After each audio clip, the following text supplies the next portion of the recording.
Hello everyone, I'm Meteorologist Charlie Ironmonger. Thank you so much for joining me today for your 2 p.m. news and weather update from the First Alert Desk. Now we've got some pretty incredible news out of Greenville, where today at ECU Health, well really at Pitt Greenville Airport, but in conjunction with ECU Health and Maynard's Children's Hospital, a brand new helicopter was unveiled.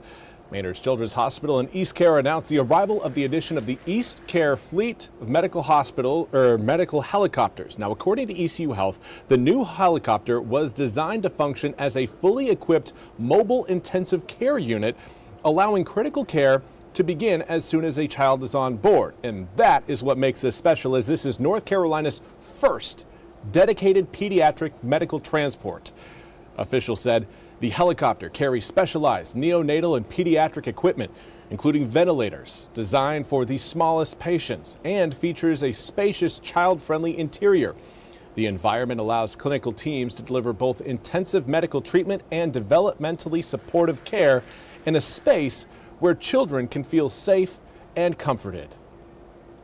Now, the helicopter, which was funded through donations to ECU Health Foundation, came in at about $6.4 million for the aircraft. The helicopter's treatment area was outfitted at a price of $600,000, which was funded through Children's Miracle Network and donors. The helicopter was placed in service today. Very cool to see, and again, great news for healthcare in Eastern North Carolina, especially pediatric healthcare. Of course, some of the big news coming out of the White House today was President Trump's posting of a video that many have deemed as racist. It depicted the Obamas as apes. Now, while the White House initially defended the video, it was met with swift backlash, including from Republicans who said it was, quote, unacceptable and racist, end quote, and asked Trump to take it down and apologize.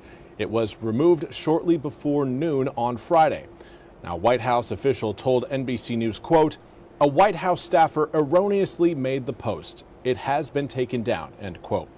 Now, the roughly minute-long video focused on false election fraud claims about the 2020 presidential election, but at the end, it suddenly flashed to a clip of the Obamas' faces superimposed on the heads of cartoon apes as the song, quote, The Lion Sleeps Tonight, by the Tokens, played in the background. Now, the imagery, which evokes long-standing racist tropes against black people, comes during Black History Month, which honors the accomplishments and contributions of black Americans. Barack Obama made U.S. history as the first black president. Now, White House Press Secretary Caroline Leavitt responded to NBC News' request for comment on Friday morning with a statement saying, quote, this is from an internet meme video depicting President Trump as the king of the jungle and Democrats as characters from The Lion King. Please stop the fake outrage and report on something today that actually matters to the American public, end quote. Now, Leavitt referred to NBC News to a video posted initially by an X user in October that shows the Obamas as apes in the beginning and other Democrats' faces as the heads of other African animals in the song, or as the song continues to play. Former Secretary of State Hillary Clinton is depicted as a warthog, and Illinois Governor J.B. Pritzker as an elephant, for example, while President Trump is presented as a lion. Now we want to turn to your weather forecast. It is still sunny right now, but cloud cover is going to be moving over eastern North Carolina over the next several hours. So if you're a big fan of the sunshine and the blue skies and air temperatures at least in the mid-40s, you're going to want to get out there and enjoy this weather while it is here.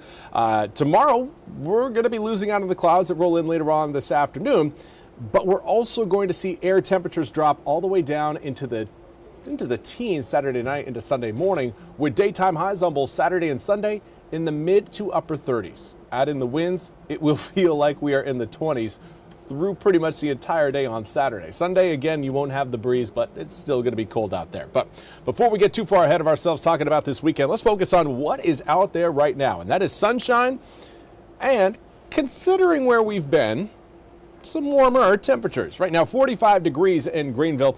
Just to put this into perspective, while we're quite a bit colder yesterday by about 10 degrees, normal for this time of year is the mid to upper 50s. So we are still shy of that number by about 10 degrees at least.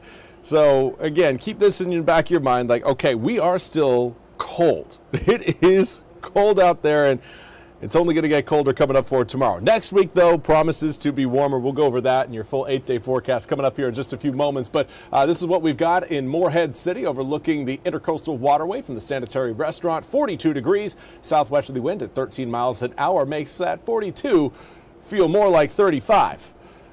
In Belhaven, again, beautiful sunny skies, a little bit of a breeze, but certainly not nearly as much as what we've got coming up for tomorrow.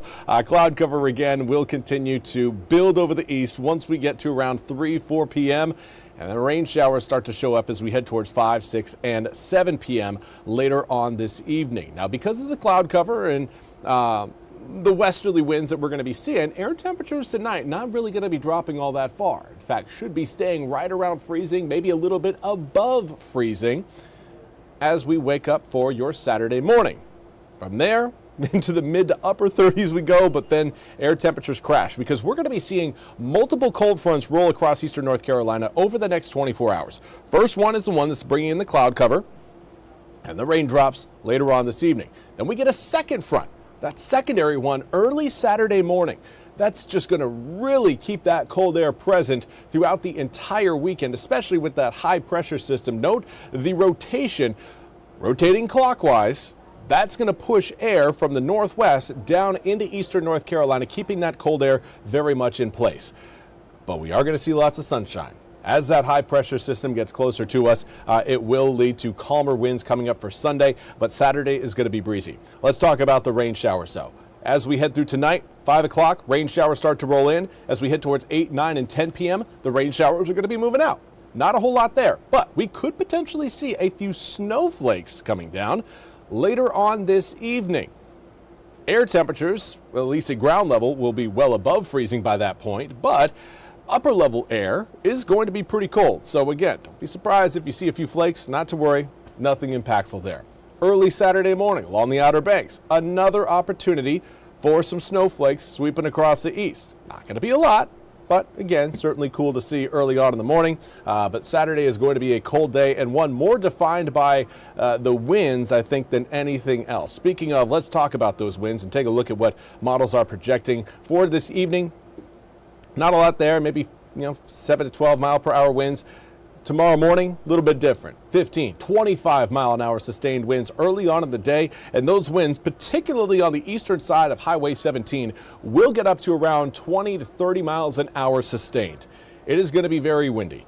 Along the coast, we could end up seeing some higher water levels along the south side of the Outer Banks, more likely in the afternoon and evening on Saturday, but even in the morning, those winds are going to be strong enough to push some water back up across the sound side of Ocracoke, down East Carteret County, Hatteras, extending all the way up to, again, around Rodanthe. Lot of breezy winds there on Saturday. Start to relax a little bit more as we head into Sunday. While the coast early on Sunday morning is still going to be windy, inland areas will start to see that high pressure system get closer. That will calm our winds, and by the time we get to Sunday evening around kickoff for the Super Bowl, everything again should be a little bit more in order. Weaker winds, calmer conditions, but still cold air temperatures out there. It is going to remain cold. So here's a look at your full 8-day forecast. 37 degrees for tomorrow. Overnight, Saturday night into Sunday morning, 17 degrees. Going to be a very cold start to your Super Bowl Sunday. 36 degrees on Sunday, turns to 25 overnight Sunday night into Monday morning. But from that point on, we're going to be warming up. 47 degrees on Monday, 60 on Tuesday, 61 on Wednesday. That will mark, Tuesday and Wednesday, will mark the first time in about 3 weeks where we have seen an air temperature above our seasonal average, above the mid to upper 50s. So if you are a warm weather fan, I know you've probably been trying to hibernate here in eastern North Carolina over the past few weeks. The good news is it does look like you may be able to stick your head out of your burrow by the time we get to Tuesday and Wednesday, especially on Tuesday with the sunshine being out in full. Well, that's all we have time for today's 2 p.m. news and weather update from the First Alert Desk. I want to thank you all so much for joining me. We'll be back with more news and weather coming up at the top of the hour. Until then, have a fantastic rest of your Friday.